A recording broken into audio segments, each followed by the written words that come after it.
One of the things that really comes with being an independent journalist is this thing called activism. I grew up learning that activism was probably like the absolute worst thing that you could do as a journalist. But because I wore a hijab, I was often called an activist.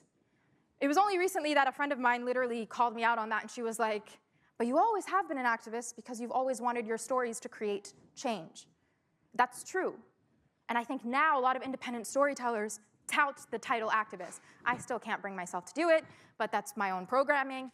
Also, I just don't like titles in general, so there's that.